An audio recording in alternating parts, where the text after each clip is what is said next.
Welcome to the first real talk of this retreat. It's much better quality of sound now. Yeah, so people can hear. So I better say something profound this morning, seeing as everyone can now hear me. So yesterday I was just giving a basic introduction to meditation. I mentioned one of the core principles of meditation. It is to create stillness. For those of you who wonder how that matches with insight, I like using the simile that when the lake is still, in other words, there are no waves on the surface of that water, only then will it perfectly reflect the stars, the moon, and the hills surrounding it. But if there's just one ripple on that lake, it will distort the reflection. In the same way, just one little thought in the mind, one disturbance, distorts the truth of things. We don't see what's really there, which is why the Buddha often said that stillness is a cause for seeing things as they truly are. Samadhi pachaya yatha bhutayana dasana. So it's one of the reasons why that stillness is the path. There's another saying of the Buddha, samadhi mago asamadhi kumago. Stillness is the path, and the lack of stillness is no path at all. So the whole purpose of this meditation retreat is to try and bring the mind to a state of stillness. And all the talks I'll be giving certainly in the very first part of this retreat will always be about the tricks, the strategies to bring the mind to stillness. And obviously, please don't worry about the mind. If you haven't become still yet, or during the retreat you get frustrated, remember that very frustration is causing the mind not to be still. We have to just have an attitude that we are doing the job, we are practicing as best we can, and then we just let it happen. Just like the old simile of planting a tree. As long as you planted a seed and it's a healthy seed, you know that tree is going to grow and grow and grow and grow. Sometimes it grows very slowly, but at least you know that as long as it has water, as long as it has good soil and sun, then eventually it has to grow. And that's just what happens with our meditation.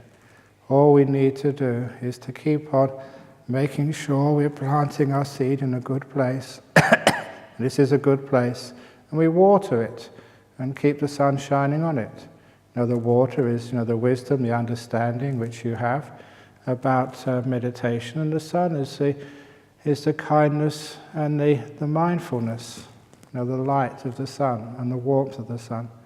So with kindness and mindfulness, having some wisdom from all these teachings, being in a good place, your tree will eventually grow. But if you try and make your tree grow too fast, it will die. Many times people like to use fast fertilizer on their trees. Or they shout at it, "Come on, I haven't got much time. Grow!" And of course, you're wasting your time. Trees never grow that way. You have to be patient. And patience is the fastest way. And on that matter of patience, on allowing this meditation to grow, some years ago I noticed there are two types of patience. One the right patience, one the wrong type of patience. The wrong type of patience is waiting for something to happen. It's called waiting in the future.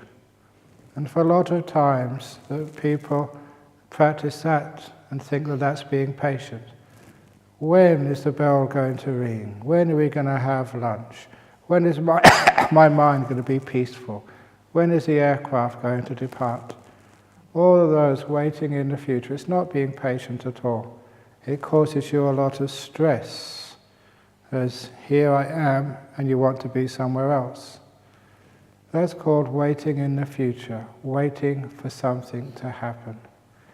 The other type of waiting is the correct form of patience, which is waiting in this present moment. I like to change the meaning of the term slightly and use the way that a waiter waits on a table.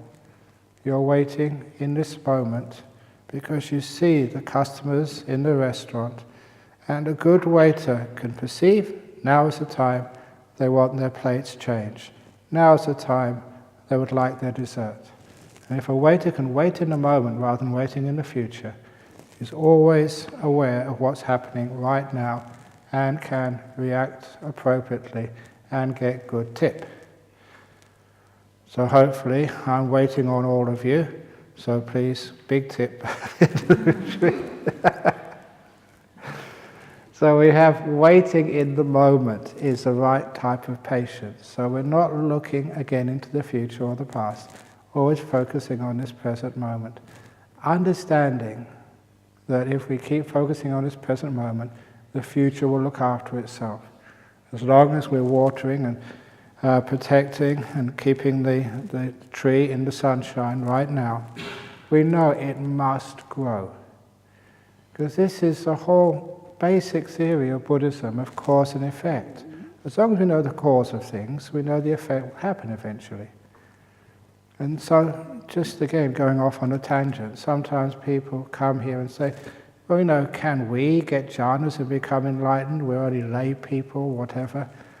And the way the Buddha answered that type of question was profound and very encouraging. It doesn't matter who you are, whether you're a monk or a lay person, whether you are male or female or gay or transgender or whatever, as long as you're practicing the Eightfold Path, as long as you put the causes into place, then enlightenment happens.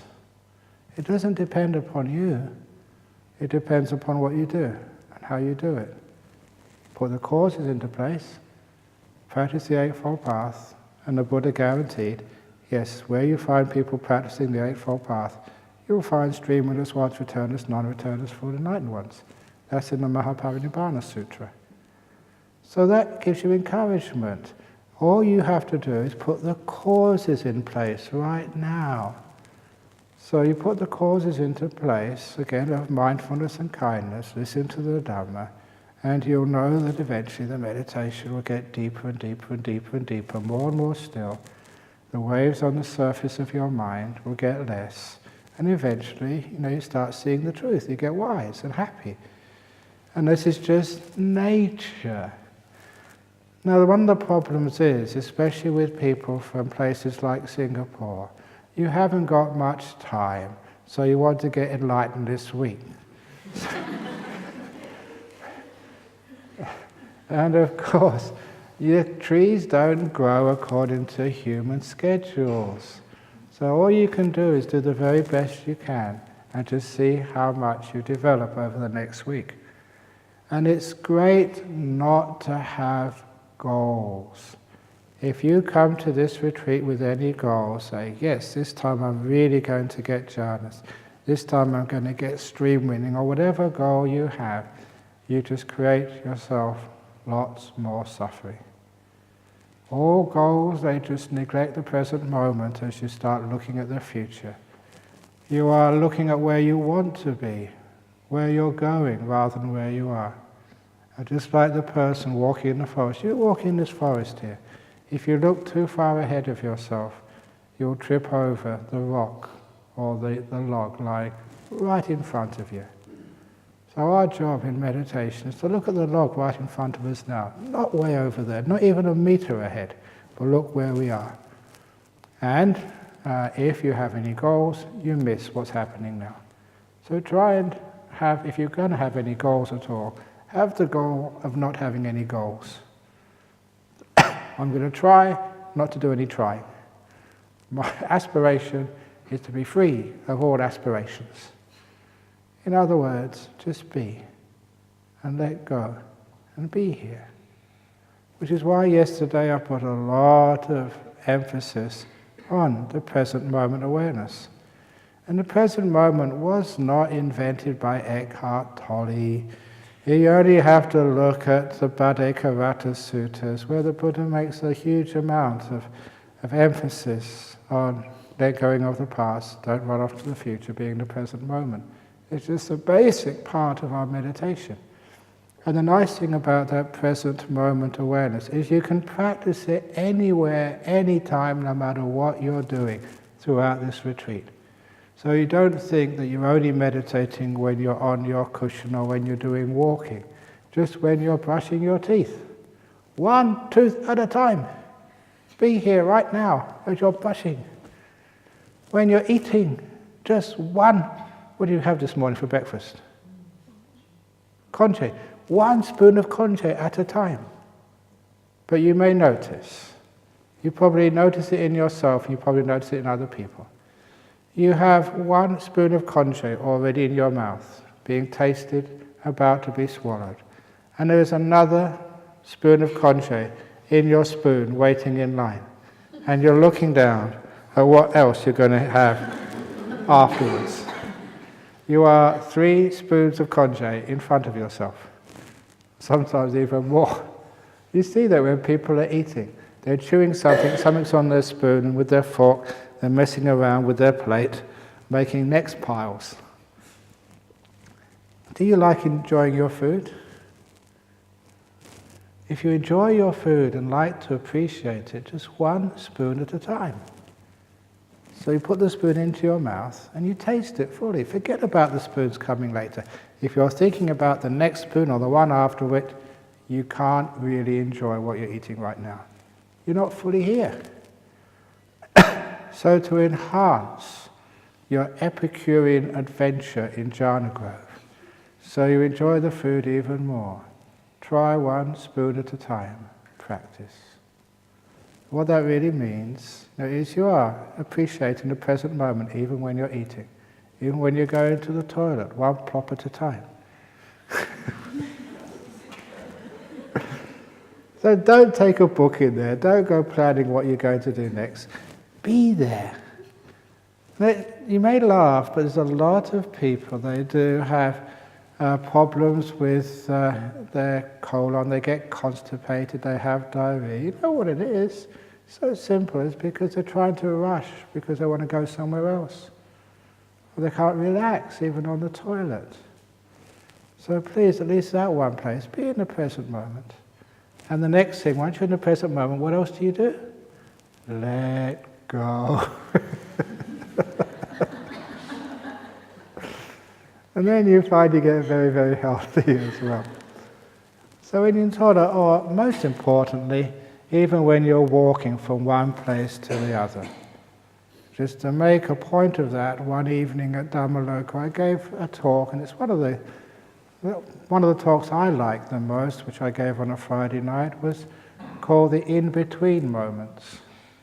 Because much of your life is spent in between things. You've left the hall and you're on the way to the toilet. You're in between. Now you've left home and you're on the way to the airport, in the car or the train. You're in between. And have you noticed how much of your life is spent in between things? You've left one place, you haven't arrived to your destination. Why not again?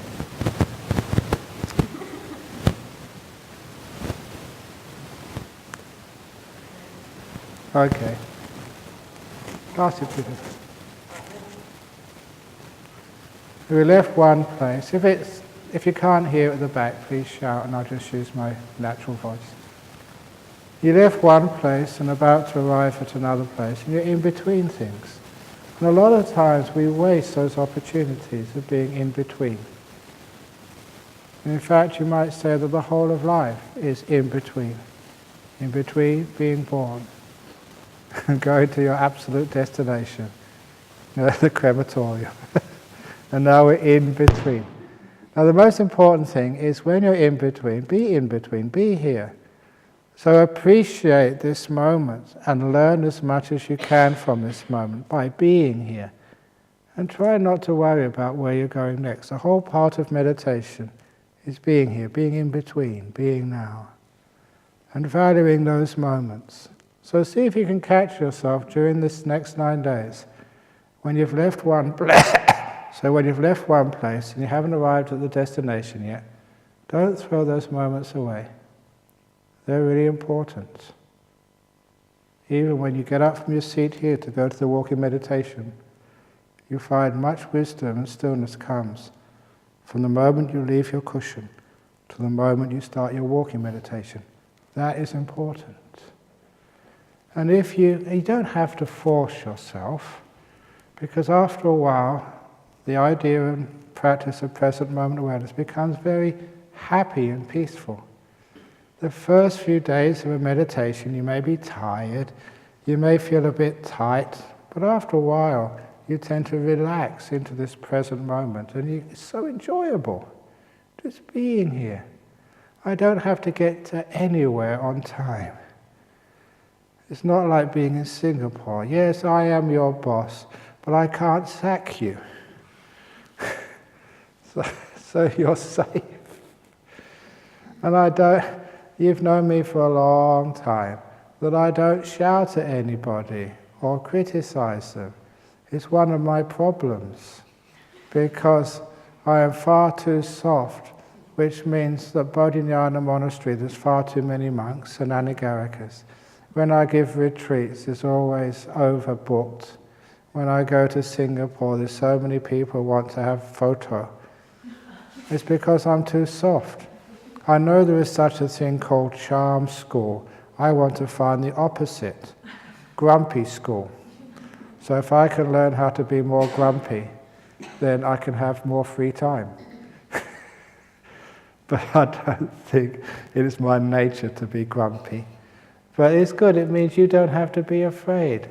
You can just relax and enjoy this moment.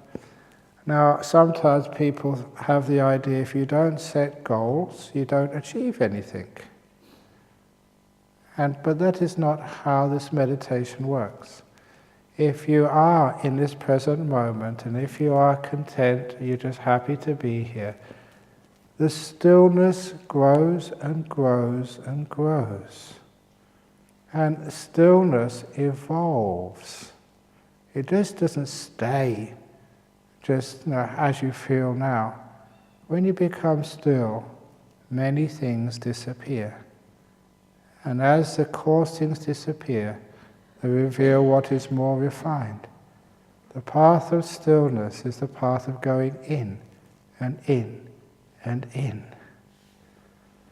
Because it's the nature of our human brain that we can only notice things which move. Now, if there's a constant sound in the background, you will not be able to perceive it anymore. Constant temperature, constant feeling, you just don't know it anymore. But when things change, the brain can be aware of it. So this is why when we're in this moment, we're not thinking of the future or the past, we're just here. It's not as if nothing happens. Some things disappear and other things become very clear indeed. It's one of the reasons why the breath was the most favorite meditation taught by the Buddha, and it still is the most well-used meditation method. And being a scientist, being brought up in the West to question everything, I often wonder, why the breath? Until when I started meditating, just in a very powerful way, you did notice, you sit down on a seat, you close your eyes. The first thing I noticed when my eyes were closed were the inside of my eyelids. If you're aware enough, that's the first thing which you see when your eyelids are closed. By those inside of the eyelids, it's black or dark red, depending on how much light there is outside. That does not change. And because it doesn't change, you can notice after a few seconds, you don't even see the inside of your eyelids anymore. The sense of sight turns off. It vanishes. You're not seeing anything at all. I learned that when I went to a Zen monastery for a retreat. When I was a student in the late 60s and early 70s, there was hardly any place you could go to do some meditation. So I didn't care what type of Buddhism it was. If they did a meditation retreat, I would go there. And so I went to one of these Zen monasteries, where they use the stick. Have you ever been to one of those sessions.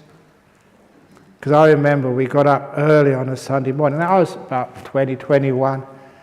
I know what it's like. You're not genetically programmed to get up that time of the morning, especially on a Sunday morning, being English. You're supposed to be in bed, half asleep. So I wasn't in bed half asleep, I was in a meditation hall half asleep with everybody else. And that's when the teacher came along with his stick. And what they do is they tap you on the shoulder before they hit you, just to give you some warning. And I've always had lots and lots of good karma. I must have had a very fortunate, good life doing lots of good karma in my previous life, because I never got hit. And the reason was, the guy next to me got hit first. And as soon as I heard that whack on his back, I was perfectly straight. I had no tiredness at all. It was really scary. It really makes a big noise. So you only need one person to get hit and everyone wakes up. But the method of meditation was strange, but I was willing to try anything, just to investigate. So we had to sit facing the wall with our eyes open. We weren't told really what to do except just be still.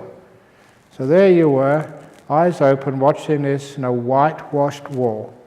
And after about 15 minutes, the strange experience happened that the wall disappeared.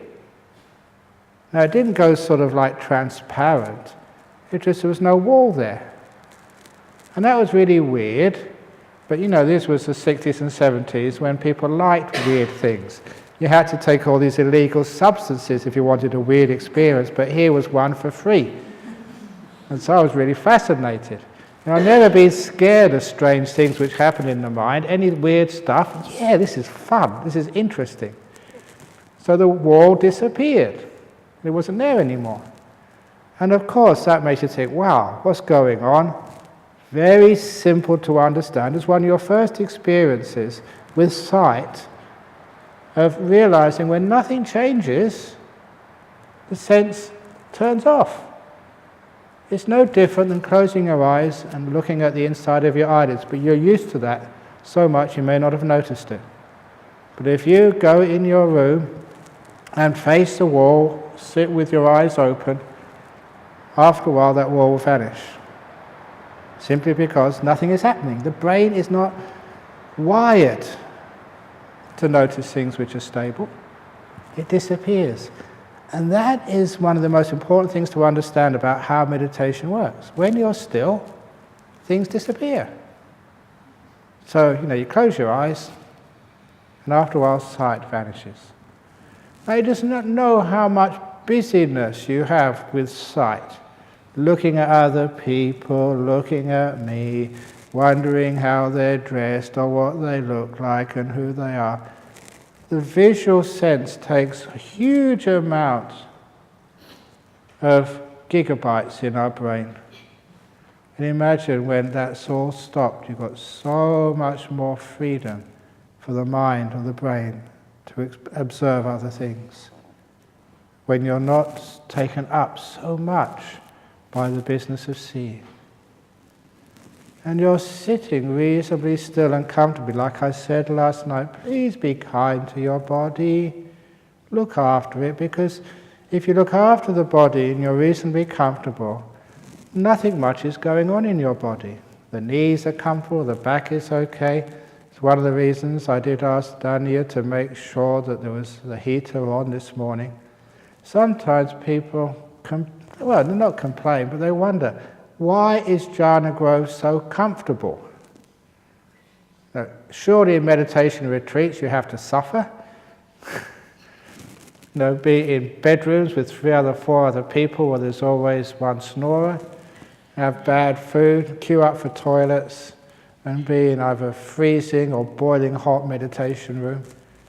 And of course, that is not the way to develop meditation. You need a comfortable body.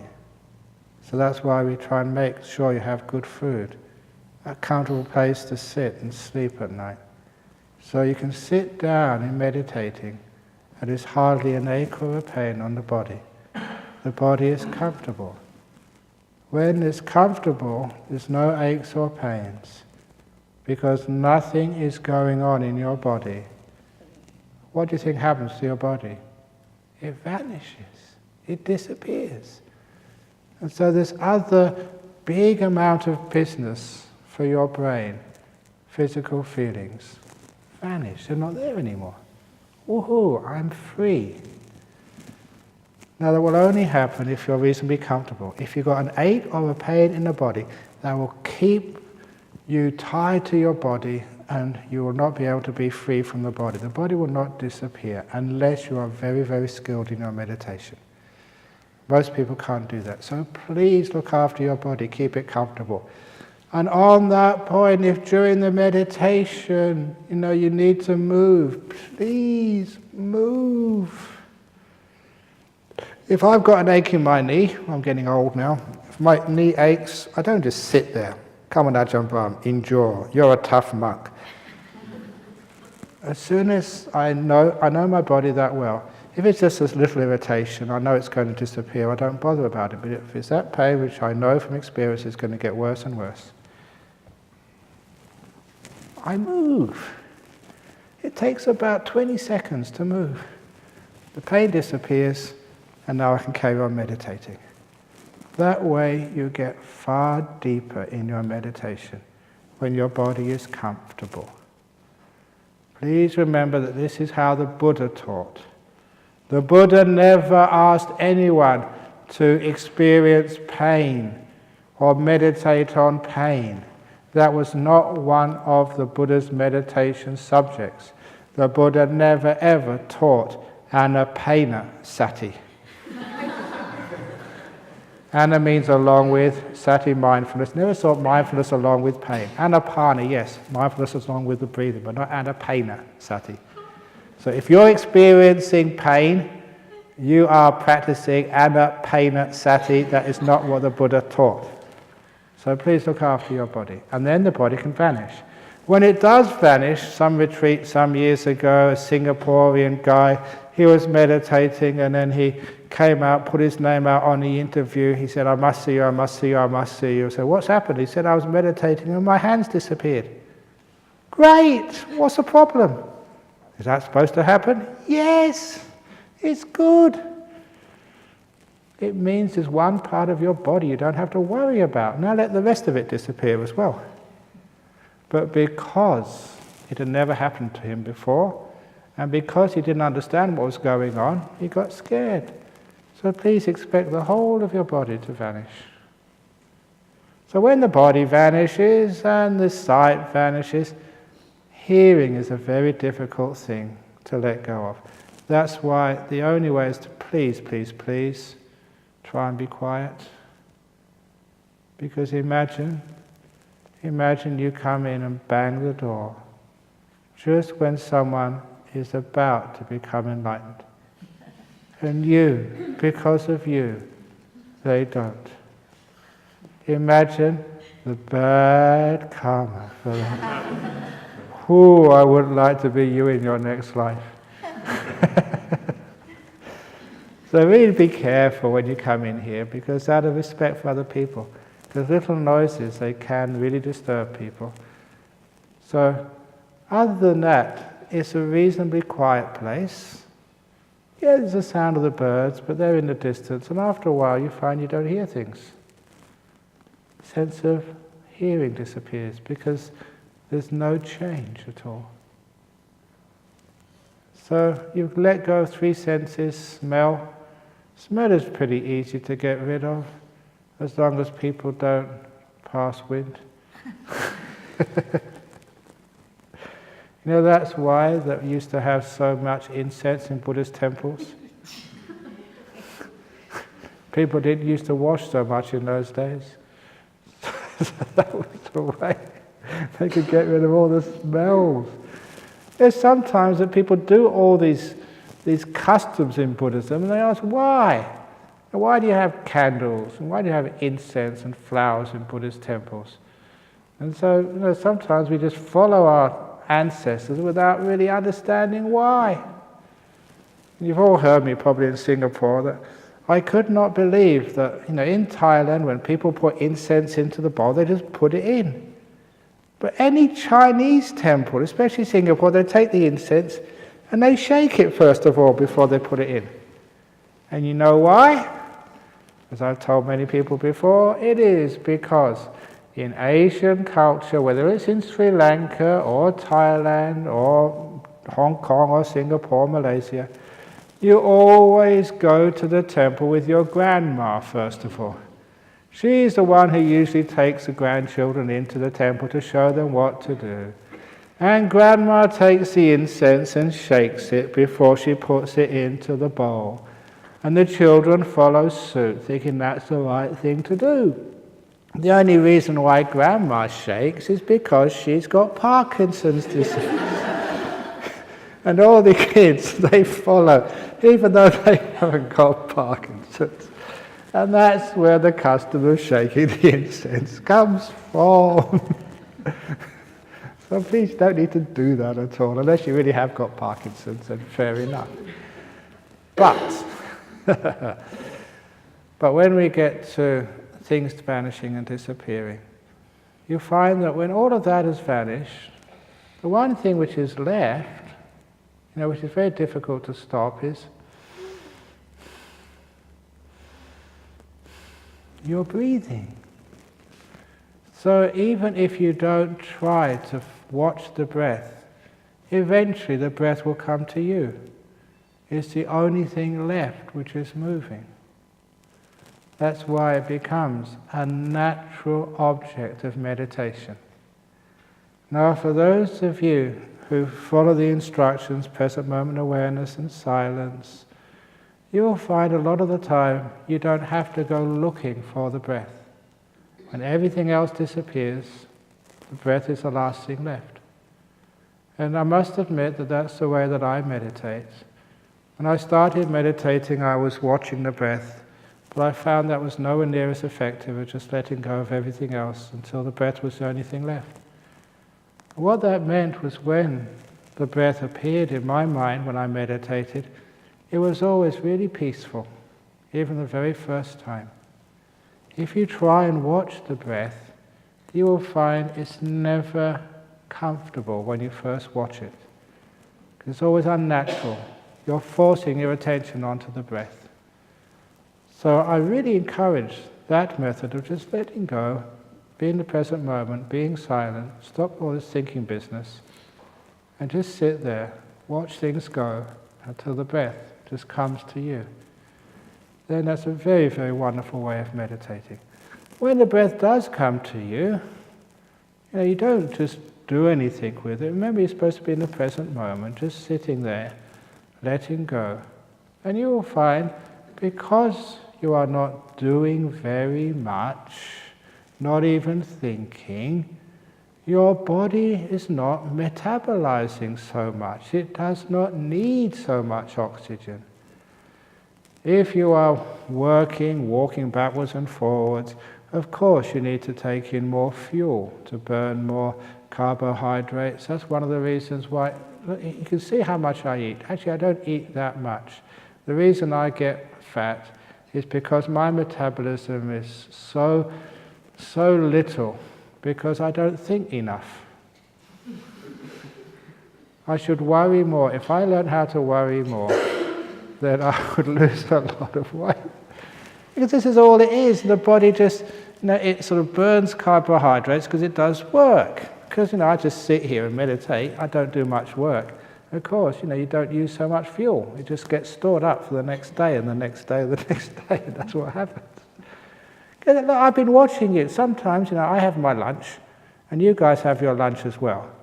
And I see how much you eat and how much I eat, and I eat about half as much as you guys do. And that's my last meal of the day. I was just in Malaysia, just can't believe how much people eat. And, for the retreat, for the BGF, and they're eating heaps. That's my one meal of the day. What are you doing? And they're having another meal in the evening. But you guys don't put on weight, because you must worry too much and burn it all off. But anyway, because you're not doing very much, not even thinking in meditation, you don't need so much oxygen, which means you don't breathe so much, which means your breath gets very soft, very light and very peaceful. It's nature. And because it gets very soft and very peaceful, the breath gets very smooth and even. And this is where, guess what? Your breath disappears. And that's what is supposed to happen. It gets so still, it vanishes. So just this stillness business, it doesn't mean that you're always experiencing the same thing. When you become still in the present moment, not thinking, just being here, all these things vanish. When they vanish, oh, it's so wonderful. You don't have to see anything, hear anything, process anything. Your body has disappeared. I was telling my monks the other day that one of those stories of just the bliss of having your body vanish, especially when you get old. You've got lots of aches and pains the older you get. And even when you're young, you sometimes have aches and pains in the body. And I told the monks about that time I had typhus fever. What was that over in Malaysia? I forget now. I had this terrible typhus fever, 3 or 4 weeks, and it was like typhoid. No one really knew what it was. It was a third world hospital, where, nothing like hospitals today.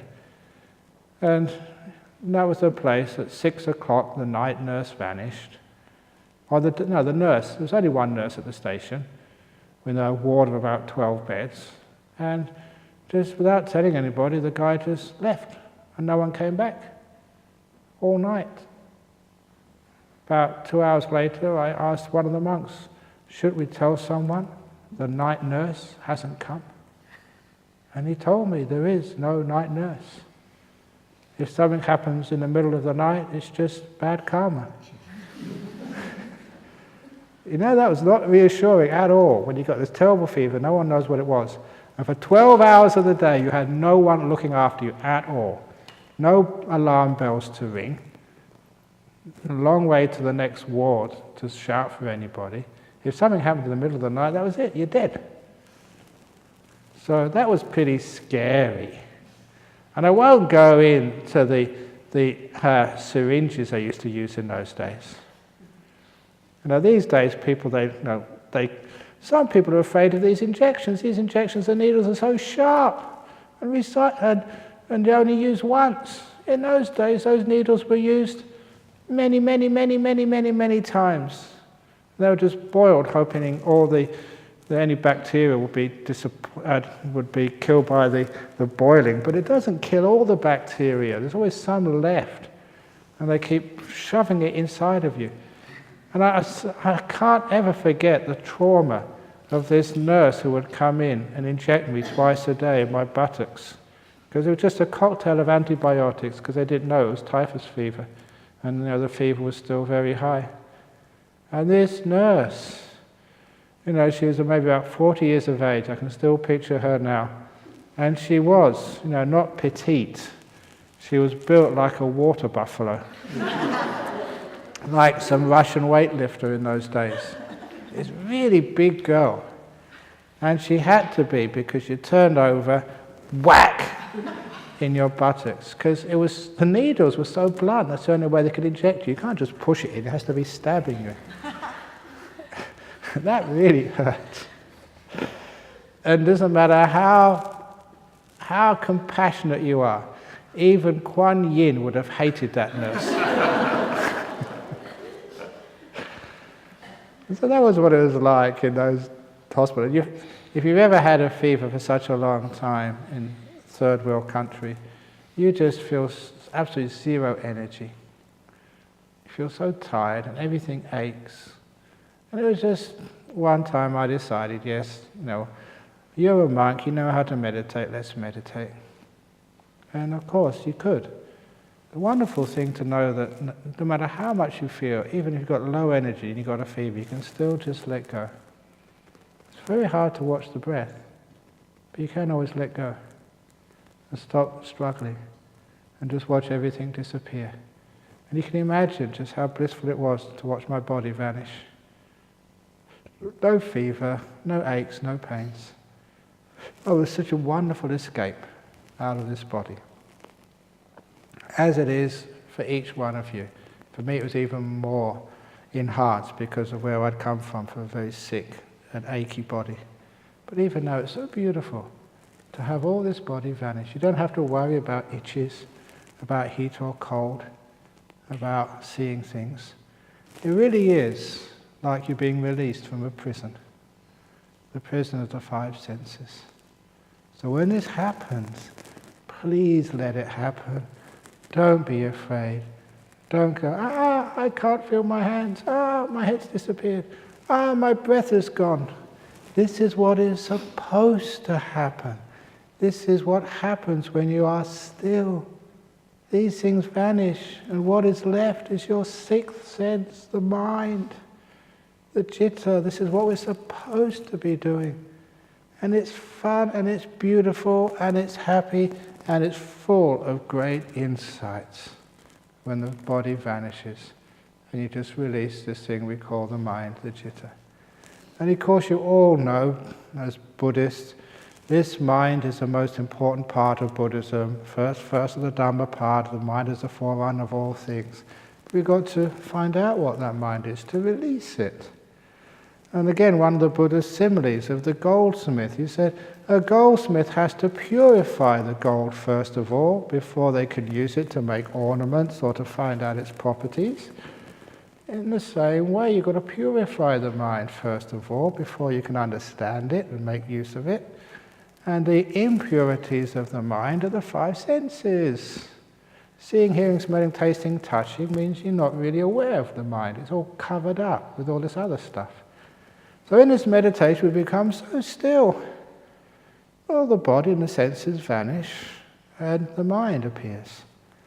And the first time that appears, for most people it appears as a beautiful light in the mind.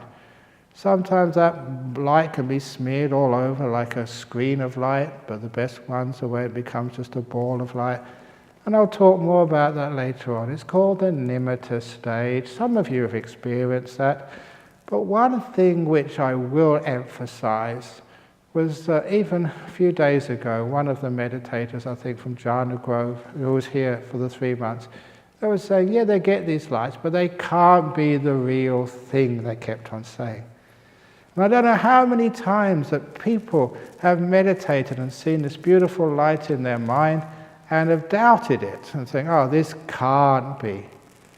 I must be the sun shining through the window. Must be a headlight from a car. Must be someone shining a flashlight. You know, that is one of the reasons I designed this hall with no windows except high up. It cannot be the sun. The sun can't shine through these windows. It's not a car headlight. Car headlights, you can't allow cars into this room. The headlights can't penetrate the brick walls. And again, it's no one's flashlight. It's light enough in here already. If you see a light, it must be a nimitta. Well done. You know, one of the hindrances which we talk least about, which is most, probably the hindrance which is least explained of all, is the fifth hindrance of doubt, vicikicca. And know how the Buddha explained it. He said, being perplexed about what's a wholesome state and what's an unwholesome state. Not knowing. And that, one of the main areas of this hindrance of doubt, is when you see a nimitta. And not knowing, is this a nimitta or is it not a nimitta? And because of your doubt, you spoil the progress of the meditation. So please trust that these things are the real thing. And go for it. Let it be and let it develop. And it gives you lots and lots of bliss. And that is the stage which I hope people will eventually reach on this retreat. At least see a few nimittas. Or even get even deeper. Why not? You can, and all you have to do is follow the instructions. And it happens. And afterwards we can discuss just what to do next and how it sort of relates to insight and blah, blah, blah. But in the meantime, to see if you can become that still that things disappear. And all the way through stillness you'll experience the mind getting brighter and happier. The thing which I mentioned last night, which I'll mention again here, it's again another basic idea which underlies this path of meditation. The more still you are, the more energy you get. So yes, you're tired when you first come here. Yeah, you're dull when you meditate. Yeah, you just drag yourself along the path back and forth from your room. But you will find, as a natural result of meditation, your energy levels will increase. And if you want to increase them fast, then do less. Think less. Be in the moment more. Because when you're not wasting energy thinking, planning, remembering, when you're not wasting energy, your natural source of energy all goes into the mind, into knowing, into being awake, into being here. And it's a wonderful part of meditation. As that energy starts to flow, you literally wake up. You find you're not tired. It's not that you're not tired, you're energized, which means you can engage with whatever you hear, see, or feel, and it becomes much fuller and more delightful when you start going slowly and peacefully, and you have more energy. The standard simile, which for those of you coming here the first time may be now able to understand. This place is up on a hill, and we've been here, this is our 30th year of Bodhinyana Monastery. Actually next December the 1st is our 30th anniversary of Bodhinyana Monastery. We don't celebrate these things. What do you want to celebrate for? Just carry on meditating, that's good enough. Celebrations are a pain. You have to organize everything and clean everything up and make the toilets especially clean for all the visitors and talk to people all day. And I've had it with talking to people all day and having photographs taken. And whenever I go to Singapore, every day is a ceremony. so anyway, we have no ceremony for the 30th anniversary. But 30 years, I was about 7 years, 6, maybe 8 years, you never remember, up and down that hill in a car. And for the first time ever in 7 years, it was a beautiful spring morning. And I told the driver, let me off at the bottom of the hill. I want to walk up. And I walked up that hill. And it's quite a steep hill, 2.5 kilometers from the bottom to Bodhinyana Monastery Gate. And as I was walking up that hill, a strange thing happened on the way to the monastery. I could not recognize my surroundings. It looked absolutely, totally, 100% different than anything I remembered. And I've been living up here for 7 years at the time. And I was so stunned, I stopped and stared in disbelief. And as I stopped and stared, the scenery changed again. I'd never ever seen the grass so beautifully, vibrantly green. Not just ordinary green, but deep and rich. And I started to see little rocks and little flowers coming out, which I'd never noticed before. And in the bottom of the valley was a stream, and it was like diamonds in the sunlight. The whole thing was absolutely gorgeous. And I thought, how come I've never seen this before? And I realized later on, when you look through the window of a speeding car, you imagine you're seeing what's outside. But the image on the back of your eye hasn't got time to fully form. Because sight is a chemical reaction on the back of your retina. It doesn't fully form, then another image comes up, and then another, and then another, and then another.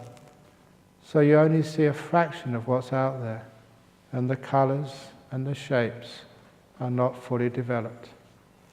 When you go slowly, when you're walking, the images have more chance to form. But when you're perfectly still, only then does it fully form. Only then do you see the real colours of nature. And they're absolutely gorgeous. Blues, greens and browns and yellows like you've never seen before. Richer, deeper than ever. And that's what will happen to you when you start slowing down and becoming still. And the whole thing was just so beautiful. This was the amazing thing. I always thought that meditation and Buddhism was about experiencing suffering. Come on, you're not really practicing unless you're suffering. It's all suffering, they used to say. Suffer, suffer, suffer, suffer. But it's not the way it is as a Buddhist monk, as a meditator. The more you meditate, the happier and more beautiful it becomes. And you start looking at life, you start looking at the floor, and you see amazing stuff going on in that bamboo floor. Wow. Look at that floor. And after a while, that's what will happen to you. When you get still, not only do you go deep in meditation, when you come out, whatever you see is like being polished. And you see much more. And the food becomes more delicious. If you don't like the food, then nothing to do with the cook. Everything to do with you being too dull and sleepy. As you wake up, as the meditation gets deeper, as you become more aware and more energized. Wow, such a good cook. Nothing to do with the food. Everything to do with your mindfulness becoming strong. And that's where you get the great happiness of a meditation retreat. You go walking through the bush, even the rain is just so sensuous as it hits your skin. Oh, this is great. Everything becomes delightful, which is the happiness which comes from meditation. We call that the piti sukha, which comes up as you meditate. That's natural, and hopefully you'll experience that. The more you are still, the less you worry, the less you think. And that's where you see monks being happy. We don't become happy because we take methamphetamines or other sort of drugs. The happiness of a monk comes from deep meditation. After you get into really deep meditation, you're just so happy and bubbly and have a great time. So that's again what's going to happen to you. So please do not, please expect being happy. It's part of the course. Expect things to vanish and disappear. Expect joy to come up. Expect for you to be so stable, so still and so happy you're having the time of your life. Expect after a few days you don't even want to sleep much at all. Some of you will not be able to go to sleep at night. Because you don't need to. You're just so still and peaceful. The brain doesn't need to sleep. Just lay down and rest the body and just get up and meditate, having a great time. And that is what happens when you become still. So still is not something which is just wasting time. As you are still, things begin to develop. As you go deeper and deeper into the five senses, into your mind, and even deeper still, which I will discuss later on. So this is your job. You know, because I was talking to some Christians recently, and I mentioned this actually in the BGF, because sometimes those fundamentalist Christians are always trying to convert you, and that the higher you are as a monk, the more sort of points they get for converting you. So they were coming up to me and saying, Ajahn Brahm, nothing is better than God. And I said, yes, I agree with you. I said, you agree with me? Yes. Nothing, emptiness, is much better than God.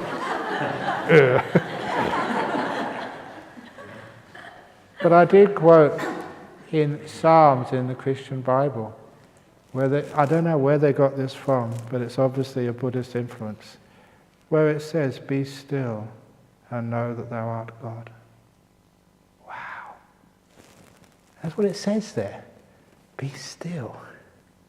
Let's talk about meditation and realize this energy and the power and the bliss which you get, which a Christian will just think that's God. So you can do that here. I've often said to people, if any of you get into a first jhana, that's just past that nimitta stage, you'll have so much bliss, so much love, so much selflessness. If you were a Christian, you would actually think that that's union with God, with the divine. And if you went back and told your priest, he would make you a saint. You would have St. Clare's College in Singapore. There'll be St. Peter's and St. Upal's. That's what happens with these, but then you've just got first jhana, that's all. They're not really a saint. But that's what it feels like, this oneness with bliss, with immense power. This is what happens when you're still. Be still. And get into these deep states of meditation. So yeah, the Christian's got it right there. Don't concentrate, don't try, because that way you'll never be still. Put the cup down, and then stillness happens. So anyway, I'll talk more about this later on. Exactly an hour. Very good. Any questions about it so far? And again, please don't try too hard, just be gentle. Let the tree grow. Don't force it, for goodness sake. There's many days to go. So if you feel tired, take rest. If you feel energized, do some meditation, do some walking, whatever. Have a cup of tea whenever you want. So work with your body. But please,